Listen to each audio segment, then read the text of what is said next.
Bueno, el tipo de gente que viene a Chasis es bastante normal, es gente muy normal, muy jovencita y sobre todo eso, muy normal, ¿no? Que viene a divertirse y que no tiene ganas de problemas. La música en sí es música techno, ¿no? Lo que pasa es que es más conocida como música máquina.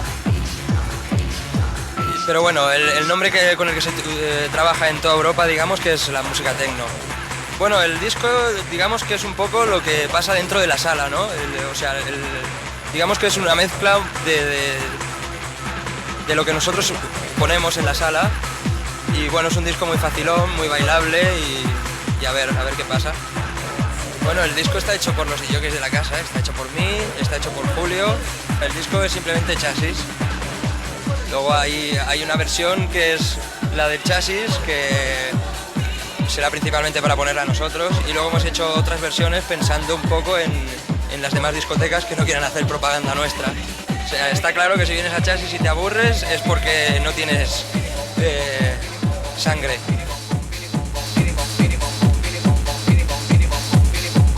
Lo que destaco de Chasis es, por principal, el público, ¿no? El público es lo mejor que se encuentra en Chasis ahora mismo porque es lo único que corre por Mataró.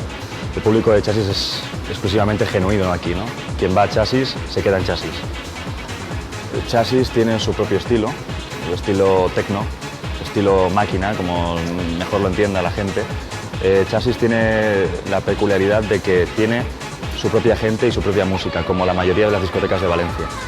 Chasis se crea desde una base, desde que se abrió hasta ahora. Miramos hacia el futuro y siempre guardando siempre el presente, ¿no? Chasis es únicamente el estilo de música que se pone. Nunca cambiaremos y siempre seguiremos con esta línea.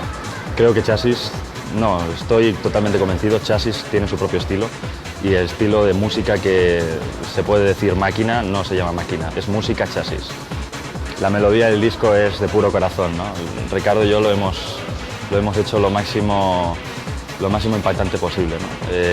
El disco está exclusivamente hecho, la canción principal, Chasis Arriba, está exclusivamente hecho para que la gente lo diga de corazón, que nadie vaya muy fuerte bailando la canción, ni mucho menos. La canción principal, Chasis, está hecha de corazón para el público de Chasis.